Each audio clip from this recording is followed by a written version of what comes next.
Muy buenas tardes, bienvenidos a Mirada Política en estos días intensos, semana de elecciones. Tenemos la de Perú, que todavía se están contando los votos, tenemos nuestra propia segunda vuelta de los gobernadores este domingo, muchas cosas que comentar, como siempre, junto a Benjamín Blanco, editor general de MOL. ¿Cómo está, Benjamín? Pues muy bien, a falta de tantas elecciones en Chile, la de Perú igual muy entretenida, muy interesante y muy intensa, estresante también. Tal cual. En esta oportunidad estamos junto a Natalia González, desde Libertad y Desarrollo. ¿Cómo está, Natalia? Bienvenida. Hola Bárbara, hola Benjamín, muy bien, gracias también, muy atenta a lo que está pasando, días muy movidos con mucha información, efectivamente. Bueno, comentábamos antes de comenzar que desde el estallido social hasta ahora no ha habido un minuto que haya bajado la tensión, no hayan bajado los temas, Benjamín. Así es, antiguamente en los veranos supuestamente en febrero bajaba un poco, pero no ha sido el caso.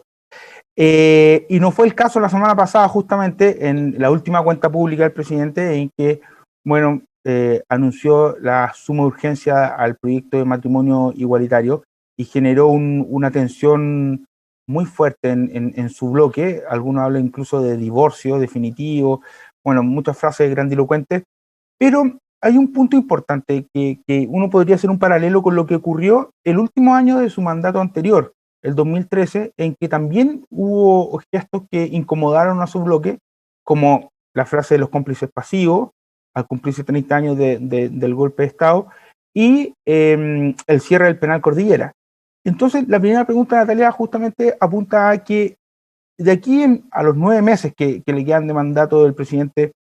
¿tú crees que puede haber otro gesto que incomode al sector o esto del matrimonio igualitario es algo más puntual y que no debería existir algo más por el estilo? Mira, yo concuerdo contigo que efectivamente lo que hizo el presidente en la última cuenta pública, cuando anunció ponerle suma urgencia al proyecto de matrimonio igualitario, ocasiona un quiebre en el sector, porque la verdad es que habría que ser bastante miope para no prever que un anuncio de esas características iba a generar reacciones diversas adentro del bloque. Y lo que ocurre es que un tema que podría verse hoy día como una suerte de tema no prioritario, o sea, un tema que no está en las necesidades más urgentes de las personas. Yo entiendo que hay un grupo de ciudadanos que está empujando por esta iniciativa hace tiempo y a mí me parece una iniciativa relevante y muy pertinente de discutir. Pero en el contexto en el que estamos, Benjamín, de emergencia sanitaria, de crisis social y económica, en un contexto que, como tú bien dices, tienen una seguidilla de elecciones, dentro de las cuales las elecciones parlamentarias y presidenciales muy importantes, donde hay un candidato del bloque de la centro-derecha que está bien posicionado en las encuestas. Y tú pones un tema como este, que además para ese candidato puede ser particularmente complejo, ¿no es cierto?, dada su posición hoy y en el pasado respecto a este tema. Es un tema que ciertamente genera desencuentros adentro de la coalición. Y me parece a mí que en ese sentido el presidente equivoca el camino, ¿ya? Y equivoca el camino porque en este minuto lo que más se necesita de cara a los procesos eleccionarios que vienen y de cara al futuro complejo que nuestra nación va a enfrentar post pandemia es dar algunas señales de unidad del sector. Sin embargo, el presidente se empeña, por así decirlo, en agendas ya sea más bien de nicho o en agendas personales de la moneda del propio presidente o en agendas, por así decirlo, que en este contexto resultan más bien anecdóticas, ¿ya? Y que no son la cuestión de fondo que debiéramos estar discutiendo. Y en ese sentido yo creo que el presidente se equivocó. ¿Ya? Yo tengo un diagnóstico ahí bien duro. A mí me parece que no fue el camino a seguir y lo que vimos los días posteriores a eso, la reacción de la centro-derecha en el Parlamento, también a mi juicio un poco destemplado, o sea, reaccionar con el IFE, por ejemplo, intentando aplazarlo hasta diciembre, siendo de alguna manera o adoptando actitudes que ellos mismos habían criticado en la oposición como para hacer la pasada de cuenta del gobierno, generó una semana muy compleja. Termina el IFE aprobándose bien, pero con una coalición muy dañada y con una relación con la moneda que definitivamente está quebrada. Yo espero que el presidente no profundice en esa línea, Benjamín, porque creo que solo le va a hacer daño a los candidatos del sector en su conjunto. Y me parece que al debate, al debate. Hoy día lo que debiéramos tender, y el presidente ojalá, es a que superemos la pandemia, a terminar con un proceso de vacunación ojalá razonablemente bien hecho, donde se convoque a la mayor cantidad de chilenos que aún no se han vacunado y donde tengamos un proceso eleccionario y de inicio de la convención constitucional reglado, y ahí ya hay harta tarea. Entonces empezar a meterse en otros debates parece un poquito a contrapelo. Ahora, pasó este debate, este anuncio que según CADEM tiene un respaldo de un 74% de los encuestados, complicó a Lavín, y de alguna manera esa complicación luego tuvo un segundo capítulo, que fue la actividad que ayer tuvo la ministra Rubilar con él en Las Condes, y que fue muy criticada por Chile Vamos, pero también, bueno, por la oposición. ¿Tú consideras que ese debate en efecto complicó al candidato Lavín? A ver, yo creo que haber instalado la agenda del matrimonio igualitario complica a todo el sector, no solamente al candidato, porque además lo que tú generas, Benjamín, es una situación en que nosotros hoy día tenemos una primaria en la centro-derecha arreglada, los candidatos inscribieron su candidatura, sus pretensiones, a diferencia de lo que ocurrió, ¿no es cierto?, con el desorden en la centro-izquierda. Entonces tú ibas hacia un proceso ordenado, ¿verdad? A diferencia de lo que estaba ocurriendo con el otro sector. Y resulta que instalas este tema y no solamente desordenas la agenda legislativa del sector y la posición que ellos mantienen en el Congreso, sino que además vimos de inmediato que las reacciones, por ejemplo, del candidato Ignacio Briones o de Sebastián Sichel, fueron más duras con la postura de Joaquín Lavín. Entonces tú polarizas de alguna manera o extremas posiciones, cuando en realidad, más allá de las legítimas diferencias de los candidatos, lo que hay que pensar es que después del 18 de julio todos esos candidatos se tienen que unir en torno al candidato que gane. Y si es que es Joaquín Lavín, retroceder en declaraciones de repente muy duras o muy rudas, como candidatos del pasado o candidatos que no están dispuestos a tener discusiones de libertad, es complejo retroceder en escenarios así. Entonces, a mí me parece que efectivamente el tema del matrimonio igualitario no solamente ha afectado la candidatura de Joaquín Lavín, quien ha tenido que salir a dar explicaciones que por lo demás me parecen un tema que es muy legítimo tener posiciones diversas. Yo podría tener la mía, a lo mejor Joaquín Lavín tiene una diferente, pero me parece que es muy legítimo que en una sociedad hayan distintas visiones sobre esta materia, más allá del Estado laico o no laico. Pueden haber visiones de política pública también distintas en este asunto. Pero, como te digo, lo que me preocupa es que no solamente lo pone a él en un polo de alguna manera diferente al resto de los candidatos, sino que exacerba un debate entre ellos que adquiere un tono que no es sano de cara a lo que tiene que pasar posterior a la primaria. Pensando en lo que pudo haber motivado al presidente Piñera para tomar esta acción, porque es difícil de entender pensando que por un lado, bueno, generó mucho ruido dentro de su sector. Hace unos días el senador Juan Antonio Colomas nos decía, bueno, esto es un conejo bajo un sombrero. De alguna manera es una bomba de humo para tratar quizás de tapar otros temas o de cambiar el foco de la discusión, y genera muchos problemas. Por el otro lado, en la oposición o en sectores que han anhelado este anuncio por mucho tiempo, le criticaron el oportunismo, el hecho de pensar que por haberlo hecho en este momento se les va a olvidar todo lo demás o lo van a valorar. Entonces, ¿en qué haber estado pensando? Porque una vez que esto pase, independiente de todos estos problemas del momento, si es que eventualmente se llegara a aprobar, claro, quizás está pensando en esa bandera pese a todo el costo que le va a implicar, pero seguro el gobierno que sea en el que se apruebe un matrimonio igualitario, por ejemplo, va a pasar a la historia por ese hito, ¿estará apuntando a eso? Sí, mira, yo creo que el presidente en este tema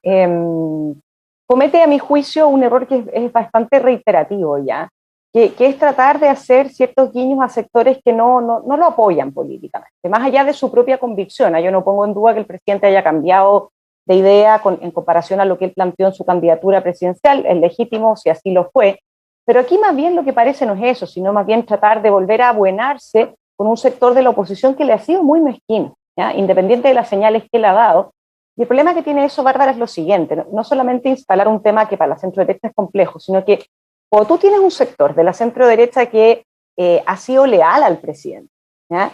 Porque aquí, después del anuncio del matrimonio igualitario, se esbozaron varias tesis. Dijeron, bueno, el presidente de alguna manera también cobró vendetta contra los que se le dieron vuelta en el Congreso y han votado los retiros. Pero no hay que olvidarse que hay un grupo muy importante de diputados y de senadores en el Parlamento que han estado, como así se dice, firmes, ¿no es cierto?, firmes con las convicciones de que hay políticas públicas que no son buenas ideas y que por lo tanto no hay que perseverar en ellas. Y han apoyado persistentemente al gobierno, a pesar de que en todos estos retiros, por ejemplo, el gobierno después sale con un proyecto propio y cuesta entonces readecuar el discurso para apoyar lo que hace el gobierno y no lo que hace el Parlamento, asilado, ¿no es cierto?, en la facultad de la iniciativa exclusiva del presidente. Entonces, cuando tú en el fondo lanzas un mensaje de estas características, por mucho que lo hayas dialogado en algún momento con algunos ministros, pero no hayas hecho un sinceramiento con los jefes de partido, con los jefes de bancada, de lo que ibas a decir, también generas una sensación en esos parlamentarios que han sido leales al presidente y que han tenido que jugar el rol del policía malo, por así decirlo, en el Congreso, en un momento muy populista. Ocurre esto, entonces uno también dice, bueno, pero ¿cuál es el grado, ¿no es cierto?, entonces de coherencia, de fiato de una coalición que permanece junto al presidente en los momentos más complejos y después el presidente tira un tema que está completamente fuera de la agenda y que pareciera más bien intentar abuenarse con la gente de la oposición, cuestión que tampoco logra, porque al tiro lo salieron a criticar justamente por su oportunismo y por poner temas que de alguna manera están fuera de la órbita de la agenda de lo que se está discutiendo hoy día en la contingencia política. Ahora, es bueno hacer un punto, parar ahí un segundo en algo que dices, Natalia, respecto a una sensación que se está arrastrando de hace mucho tiempo. Hay un sector, sobre todo parte de la UDI, quizá en algún otro momento de Evópoli también, en que ellos han defendido cuando el gobierno dice no hay más plata, por ejemplo. Y ellos van, dicen nosotros vamos, nos inmolamos, nos han dicho mucho, y después resulta que sí se podía. Entonces, y eso no ha pasado solo una vez, sino que ha pasado varias veces. Lo mismo con el retiro, en que después el gobierno tiene su propio proyecto. Entonces, claro, muchos ya están cansados de alguna manera de poner la cara, asumir todo el costo político y terminar siendo dejados, ninguneados, entre comillas, por el mismo gobierno. Sí, yo creo que hay un fenómeno ahí que viene pasando hace un tiempo, justamente en esa línea, de parlamentarios que tú siempre tienes distintos, ¿no es cierto?, elementos en el Parlamento, tienes personas que están disponibles a negociar, tienes personas que hacen el rol, ¿no es cierto?, de defender más, por así decirlo, ciertas convicciones, y tienes distintos juegos de roles, por así decirlo, en los actores en la política. Pero en el último tiempo lo que ha ido ocurriendo justamente es que tú tienes siempre a un grupo de parlamentarios que se ha mantenido bastante estable, con algunos que obviamente se han descolgado en algunos momentos, pero bastante estable en tratar de mantener una línea de responsabilidad fiscal, de mirada más de largo plazo, de mirada más de futuro, y entonces cuando el gobierno hace este tipo de cosas, obviamente lo que tú generas es una desafección muy importante con esos sectores que de alguna manera te han prestado ropa para los relatos iniciales con los que este gobierno instala sus políticas públicas en el Parlamento. Entonces, desde ese punto de vista, y más allá de la carrera presidencial en la centro-derecha, obviamente se produce un quiebre, que yo espero, eso sí, que no sea un quiebre definitivo, ni un quiebre total, porque hay que recordar que todavía nos quedan 9 meses o fracción de gobierno, y todavía bastantes materias importantes que tratar. La pandemia no ha terminado y es posible que a nivel de medidas de reactivación económica, fomento al empleo, volvamos a requerir el apoyo del Parlamento, y en ese sentido yo esperaría que el Parlamento esté disponible más allá de este desaguisado. Si miramos hacia atrás, encontramos este tema del matrimonio igualitario del martes pasado, justamente cuando fue la cuenta pública, y si miramos para adelante nos encontramos con la elección de gobernadores. ¿Qué te parece este escaso despliegue de los candidatos de Chile Vamos en la campaña de la segunda vuelta de gobernadores en comparación con la izquierda y la centroizquierda, que sus candidatos están incluso en regiones, incluso senadoras que todavía no dicen que son candidatas, también están en regiones haciendo campaña? ¿Qué te parece esa situación? Bueno, es que hay que recordar y reconocer que para la centro-derecha la elección de gobernadores en la primera vuelta fue mala. ¿Ya? Los resultados que obtuvo el sector estuvieron, por así decirlo, en algunas regiones podría haber sido lo esperado, pero en otras no. Y la verdad es que cuando uno mira el panorama político de la segunda vuelta, uno ve mayoritariamente, ¿no es cierto?, fuerzas más bien de izquierda o de centroizquierda o extrema izquierda, predominando por lo menos en las regiones más relevantes. Y en ese sentido, obviamente el acompañamiento de las figuras políticas de la derecha a los pocos rostros que hay todavía disponibles es menor. O sea, el despliegue que está ejerciendo la izquierda para apoyar a sus candidatos y además posicionar a sus posibles figuras presidenciales, aunque no lo digan aún, no se declaren tales, lo están aprovechando. Así como la izquierda desaprovecha, por lo menos en un principio, ¿no es cierto?, la oportunidad de las primarias presidenciales, que te brinda una oportunidad para tener temas en la agenda, para tener rostros posicionados en los distintos medios de comunicación, para tener debates. Yo no sé si ellos van a finalmente convenir una primaria convencional o no, pero en todo caso es distinto el impacto, ¿no es cierto?, de una primaria legal que de una primaria convencional, de partida de la propia franja, ¿no es cierto?, que es inexistente, pero en el caso de gobernadores pasa exactamente lo contrario, ¿ya? O sea, ahí más bien lo que uno ve es una presencia muy importante de la centroizquierda o de la izquierda tratando de apoyar a sus candidatos, cuestión que, por ejemplo, en la región metropolitana es bastante evidente y se ha acentuado mucho estos últimos días a propósito de los debates que han tenido los candidatos a gobernador por esta región. Justamente respecto a la elección en la región metropolitana y separando como dos entes distintos, por un lado Chile Vamos y por otro lado al votante de centro derecha, ¿qué tan indiferente es la elección Orrego-Oliva?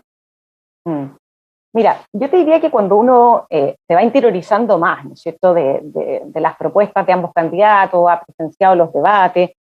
a mí, la verdad, Benjamín, no me cabe mucha duda que el nivel de preparación de ambos candidatos es muy diferente, ¿ya?, para asumir el cargo. Y eso es bastante evidente. Ahora, una cosa es eso, versus los apoyos en concreto que a lo mejor Claudio Orrego pueda recibir del sector de la centroderecha.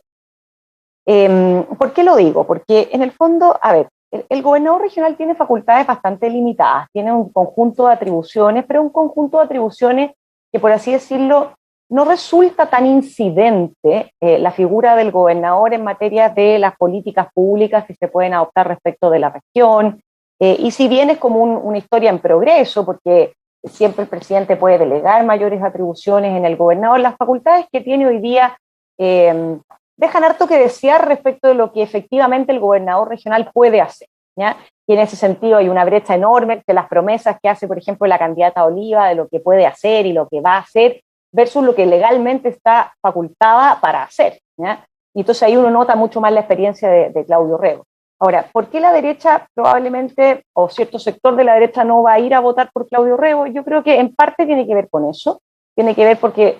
si bien simbólicamente y políticamente es importante quien gobierne la región metropolitana, ¿no es cierto?, da una señal y puede tener incidencia después para las elecciones a futuro, me parece que las escasas atribuciones y facultades pueden hoy día estar influyendo en que la gente no se movilice. Después, por otro lado, el candidato Orrego, para bien o para mal, digamos, pero uno tiene que asumir las consecuencias de sus decisiones, por lo menos cuando conocimos el resultado de la primera vuelta, no fue un candidato que necesariamente se mostró amistoso con el voto de centro derecha, ¿ya? Más bien,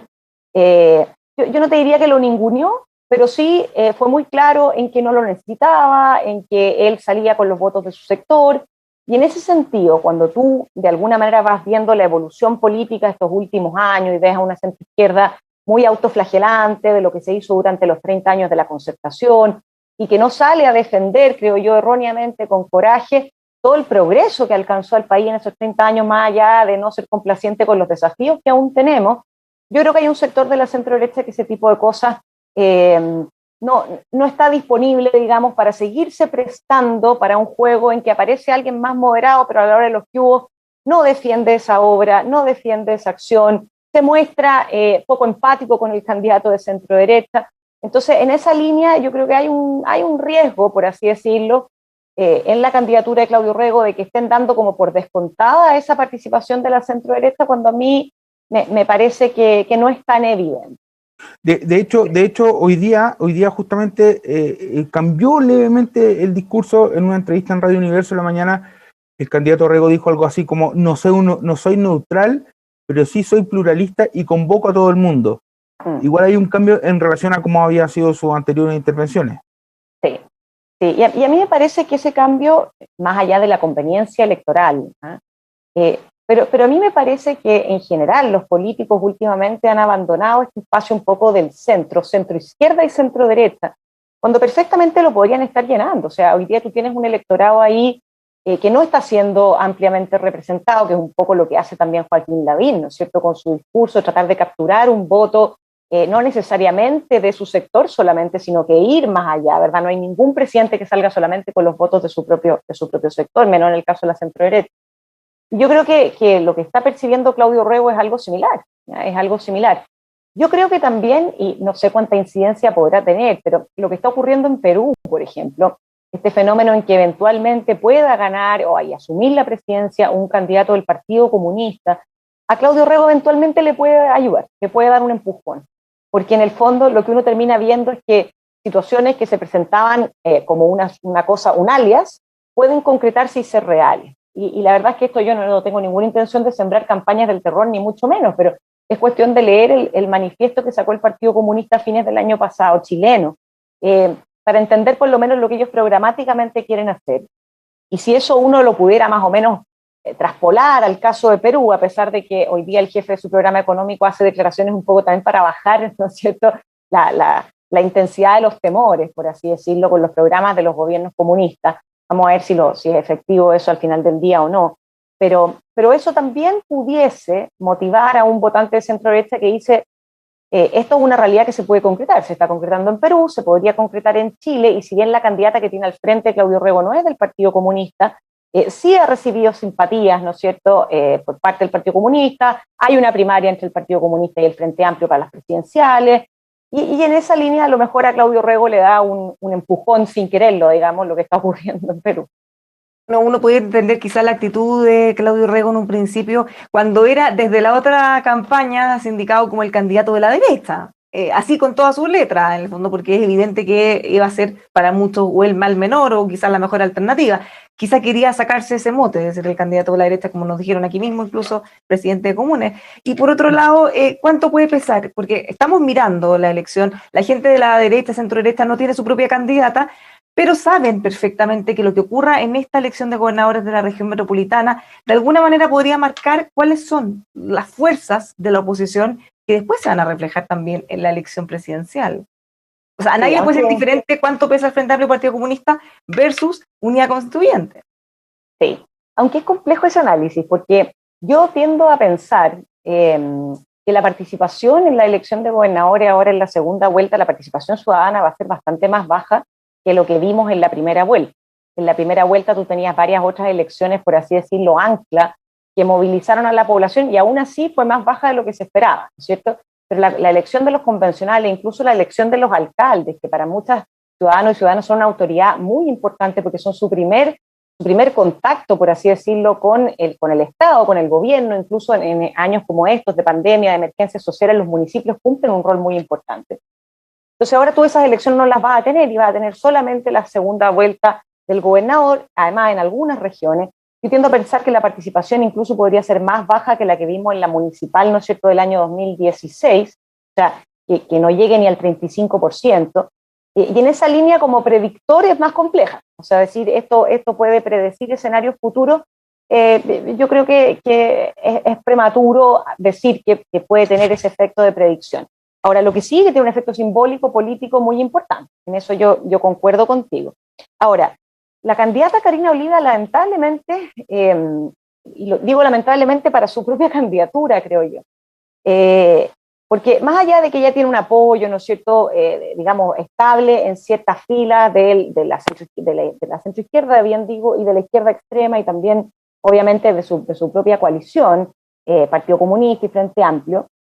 yo tengo la impresión de que ella cada vez que va a un debate siembra más dudas respecto de sus competencias para el cargo, o de cuán informada está respecto de las atribuciones y facultades que tiene para ejercer su cargo. Y entra en confusiones que son bastante complejas de cara a las expectativas que siembra en la ciudadanía, incluso en algunos temas, como el otro día veíamos, ¿no es cierto?, respecto al transporte público, confusiones ya que casi parecieran como exprofeso para criticar a un modelo que a ella no le gusta, pero con instrumentos que no tienen nada que ver. Entonces, creo que mientras más ella ha ido interviniendo, puede estar alejando a un cierto sector, a lo mejor, de la centroizquierda, que vio una posibilidad de cambio, porque siempre el cambio es muy atractivo, pero cuando tú ves que ese cambio está representado por una persona que no tiene claro lo que va a hacer, que promete cosas que no puede hacer, y que hace analogías que claramente no tienen nada que ver con el punto que ella intenta plantear, al final tú tienes un votante medianamente informado que ese tipo de cosas la pueden ahuyentar. Entonces, una persona así, ejerciendo ese cargo, claro, simbólicamente lo gana, pero si después ella, digamos, persevera en esta actitud, ya en su cargo de gobernadora regional, yo creo que a la larga, y no sé, a lo mejor puede ser optimista desde mi punto de vista, en el sentido que creo que el votante es más informado de lo que la gente piensa, pero las personas que se informan para ir a votar a las elecciones y que después hacen un seguimiento de lo que hacen sus candidatos electos, pueden terminar muy desilusionados con unas candidaturas como esta, y a la larga tener un efecto al revés, un efecto boomerang, o sea, que se le devuelve y la gente en la próxima elección de gobernadores o en las próximas elecciones locales que tengan que ver con la región metropolitana castigue al Frente Amplio justamente por esta inexperiencia, por esta falta de compromiso con el cargo con el que está asumiendo. La campaña de Oliva ha ocupado un concepto que es repetido por Boric, por Daniel Jadwe, incluso por Beatriz Sánchez, que han participado en las piezas de propaganda radial, por ejemplo, que hablan de que este domingo es la final, es la gran final para, bueno, derrotar a Orrego y en parte derrotar también o conectar con el triunfo que tuvieron en la elección del 16 de mayo. En términos simbólicos, ¿qué foto va a pesar más? ¿Oliva junto a Jadwe y Boric celebrando ese triunfo o Orrego junto a Proboste celebrando ese triunfo? Es una súper buena pregunta. Yo creo que ambas fotos puestas así son muy potentes para esos candidatos. Yo tiendo a pensar, dada esta dicotomía, que si gana Orrego, el impulso a Proboste es enorme, ¿ya? Y me da la sensación que el impacto de esa foto es más grande que la otra. ¿Y por qué lo digo? Porque al final hemos como presidencializado la elección de gobernador en la región metropolitana. O sea, están muy asociadas, ¿no es cierto?, de alguna manera a las figuras presidenciales que están detrás. Y yo creo que para Gabriel Boric, si bien puede ganar la candidata Oliva, el impacto respecto de un impulso a su candidatura no es el mismo que si es que gana Orrego respecto de Jasna Proboste. Es bien curioso porque Jasna Proboste representa, creo yo, una democracia cristiana distinta a la que representa Claudio Orrego. Claudio Orrego es una democracia cristiana, por así decirlo, más tradicional, más conservadora, más apegada al centro que lo que está Jasna Proboste, pero sin duda el triunfo de Orrego la va a impulsar a él. En cambio, el triunfo de Karina Oliva, yo creo que a Gabriel Boric sí puede darle un empujón, pero no el empujón que necesita para ganarle la primaria, creo yo, a Jadwe. Justamente esa diferencia de la presidenta del Senado, Jasna Proboste, respecto a la democracia cristiana distinta de lo tradicional, es la que para muchos podría abrirle una puerta a ser más competitiva. Sí, o sea, de hecho yo creo que ella despierta simpatías en el ala más de izquierda, ¿no es cierto?, de lo que era la concertación y lo que era la nueva mayoría, que lo que podría despertar, por ejemplo, un candidato como Claudio Orrego si fuera a la presidencia. Yo creo que la búsqueda que hoy día de alguna manera hace el Partido Socialista, Paula Narváez, que le reprocha que no haya declarado Jasna Proboste todavía su candidatura, sería muy distinta esa discusión si estuviéramos hablando de otro candidato de la democracia cristiana. Y yo creo que también tiene que ver, a pesar de que yo creo que también representa una facción más de izquierda de la democracia cristiana, pero la dada de baja, por así decirlo, de la candidata Jimena Rincón, también te muestra que si bien tú tienes una figura que se ha posicionado más, como Jasna Proboste, aprovechando la presidencia del Senado, también hay un giro de ese partido más hacia la izquierda que lo que veíamos hace algunos años atrás. Justamente pasando a otro tema, hoy se conoció el pronunciamiento de un grupo de constituyentes de 34, la mayoría miembros de la lista del pueblo y de pueblo originario, en que llaman a no subordinarse al acuerdo por la paz del 15 de noviembre, que fue el que posibilitó el proceso constituyente, y llaman a hacer efectiva la soberanía popular, en un pronunciamiento que también incluyen otros puntos como la liberación a los presos que fueron detenidos por hechos violentos relacionados con las manifestaciones, o no firmar el TPP-11, etcétera. ¿Cómo tú crees que encaja todo esto en un proceso de diálogo de la convención que comienza ya en un par de semanas más? A ver, sin duda me parece una señal muy, muy preocupante, una mala señal. De partida porque cuando hacen alusión al acuerdo del 15 de noviembre, aquí nunca hay que olvidarse que ese acuerdo del 15 de noviembre tuvo una traducción en una reforma constitucional que fue aprobada por 2/3 del Congreso, ¿ya?, que habilitó que este proceso pudiera tener lugar. Entonces, hoy día no es simplemente que se vulnere o no un acuerdo de la clase política, no, hoy día lo que se estaría vulnerando es directamente el Estado de Derecho, es nuestro marco jurídico vigente que le fija los límites y las reglas a la Convención Constitucional. La Convención tiene un solo propósito y tiene un plazo para cumplirlo, que es proponerle al país el texto de una nueva Constitución y con los quórum, ¿no es cierto?, que ellos tienen que alcanzar al interior de la Convención para hacer esa propuesta. Otras atribuciones, así como exigir la liberación de los presos políticos o exigir que no se avance en el TPP-11 y eventualmente otras demandas que pueda tener la Convención y que condicione su funcionamiento, la posibilidad de llegar a acuerdos o incluso el buen término de la Convención a que estas demandas se cumplan, están completamente fuera del marco jurídico vigente. Y a mí me parece que en esa línea, yo sé que la lista del pueblo se presenta como una lista de independientes en la Convención Constitucional, pero ha recibido un apoyo bastante cerrado, por así decirlo, o han celebrado el triunfo de la lista del pueblo candidatos hoy día, por ejemplo, a las primarias presidenciales, el candidato Jadwe, el candidato Boric, que se sienten bastante afines a lo que la lista del pueblo representa. El candidato Jadwe no suscribió el acuerdo del 15 de noviembre, y es más, durante la tramitación de esa reforma constitucional, el Partido Comunista se mostró en el Congreso muy contrario a que fuera esta institucionalidad la que diera pie al proceso constituyente, y por lo tanto no me extraña, por así decirlo, de candidatos del Partido Comunista que hoy día pudieran prestarle un respaldo a este tipo de declaraciones. Sí me extraña más, y sería interesante conocer qué opina, por ejemplo, Gabriel Boric, porque Gabriel Boric sí fue parte del acuerdo, sí fue un promotor en el Congreso, y por lo tanto yo hoy día creo que nosotros como chilenos tenemos que también tener mucha claridad respecto de cuál es el compromiso de eventuales futuras autoridades de este país, porque se están candidateando a cargos de la mayor importancia como presidente de la República, con el marco jurídico chileno. ¿Están dispuestos a cumplirlo o van a buscar siempre excepciones? Siempre van a estar buscando la quinta pata del gato, como se dice, para ver el lado por dónde podría no cumplirse un acuerdo al que ampliamente y transversalmente llegó la clase política y que se tradujo en una reforma constitucional. Desde ese punto de vista, a mí me parece que es prioritario ir conociendo qué es lo que opinan las distintas personas que se están postulando a cargos de elección popular en Chile, para que nosotros la ciudadanía sepamos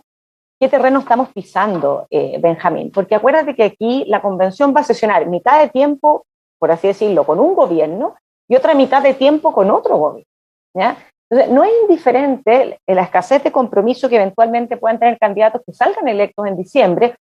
con el cumplimiento de las reglas, porque puede ser entonces que cuando asuma en marzo se nos desdibuje todo el panorama que puede llevar trabajando la convención hasta diciembre de este año, y que las reglas empiecen a cambiar abruptamente con toda la incertidumbre que ello conlleva, y incertidumbre que termina traduciéndose en perjuicios para la población. Si la incertidumbre al final se traducen en desincentivos en muchos aspectos, ¿no es cierto?, del desarrollo de los países, por ejemplo, económicos. Entonces es muy preocupante este fenómeno y ver cómo lo va a absorber la clase política formal, los partidos políticos, cuál va a ser su postura. Mirando justamente esto, hay mucha incertidumbre respecto a qué va a ocurrir con la convención. Muchos pensaban que con la discusión del reglamento más o menos uno va a tener claro justamente cómo se van a comportar estos 155 constituyentes electos, más allá de las visiones que han podido ir planteando hasta hace poco. Había mucha tensión respecto a qué pasaba con los 2/3, había señalado antes que iban a tratar de buscar mecanismos para poder pasar por el lado o no, destrabar si es que había un bloque que pudiera trabar las discusiones. Eso ya ha quedado de lado después de la discusión, después de cómo fue conformada la convención. Pero ¿qué pasa con esto que nos cuenta Benjamín? Pone a prueba la actitud que tomen no solo los candidatos presidenciales, sino que los otros constituyentes. ¿Va a marcar ahora una línea justamente para aumentar la confianza en el proceso o todo lo contrario? Sin duda. Yo creo, Bárbara, que este proceso no solamente se juega, digamos, adentro de la convención y la disposición que tengan los convencionales al cumplimiento de las reglas, se juega también afuera. O sea, cuando el Partido Comunista decía vamos a ir a rodear la convención, tiene mucho que ver con el ambiente social que va a acompañar la discusión constitucional, el ambiente de orden, desorden público, el ambiente político. Y en ese sentido que ya haya un grupo muy importante de convencionales, como decía Benjamín, que esté proponiendo un rompimiento expreso, ¿no es cierto?, de las reglas del juego, en el sentido de declararse soberana y señalar que puede ejercer más atribuciones que las que tiene, ya es una señal tremendamente preocupante porque representa un grupo importante de convencionales electos. Yo espero que los demás convencionales, si tú quieres de los partidos políticos tradicionales, que en esta pasada salieron bien perjudicados en esta elección, pero que son la base al final del día de nuestra institucionalidad democrática y de la democracia representativa, tengan y manifiesten una señal clara respecto de esta declaración. No hay que olvidarse, Bárbara, que junto con la elección en noviembre de presidente vamos a tener elección del Parlamento, ¿ya? Y el Parlamento en esto va a ser muy incidente. Y si hoy día vemos que los partidos políticos muestran una disposición muy importante a alterar las reglas del juego, habiendo elecciones también parlamentarias, ¿qué nos dice a nosotros que el día de mañana ese Parlamento pueda quedar conformado de una manera tal que efectivamente te den las mayorías para hacer reformas a la reforma constitucional y cambiar por completo las reglas del juego? Entonces, como eso no lo sabemos y es un alias, no sabemos el día de mañana si la derecha va a tener, por ejemplo, un tercio en el Parlamento como para eventualmente hacer un contrapeso a esta línea, a lo mejor que quiera reformar el proceso constitucional. Pero si no lo tiene, bueno, ¿cómo se van a parar los partidos de la centroizquierda? ¿Van a permitir que ello ocurra? Uno puede vislumbrar que pueden haber cosas que pueden suceder y que a lo mejor van a meritar algunos ajustes. Espero que no, pero podría ocurrir. Pero no este nivel de ajuste. O sea, de decir, aquí la convención no tiene marco jurídico alguno por el cual regirse y va a ser soberana para tomar sus decisiones. Eso ya es un salto abrupto, digamos, al vacío, que a mí me parece tremendamente preocupante. Proyectando lo mismo, tú visualizas que este tema, este punto, puede ser factor en la campaña, ya no presidencial solamente, sino en la campaña parlamentaria de octubre-noviembre. Sí, yo creo que sí.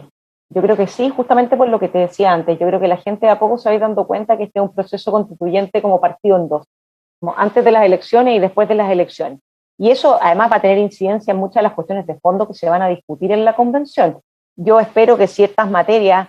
pudiesen quedar relativamente zanjadas antes para que justamente no exista el cuestionamiento de que se terminaron por resolver favorablemente de una manera u otra según quién sea el presidente electo o según quién sea el parlamento electo, ¿no es cierto? Pero es difícil que eso ocurra. ¿Ya? Es posible que la agenda de los convencionales, y dada la composición además de la convención, que la hace bastante impredecible, esté puesta a lo mejor primeramente en cuestiones que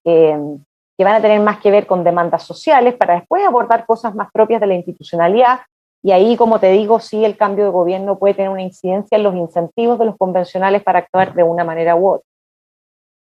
Oye, y esta imposibilidad que tienen los presidentes de poder ejecutar su programa por la estructura que está el Congreso actual y bueno, este bloqueo que se suele mencionar,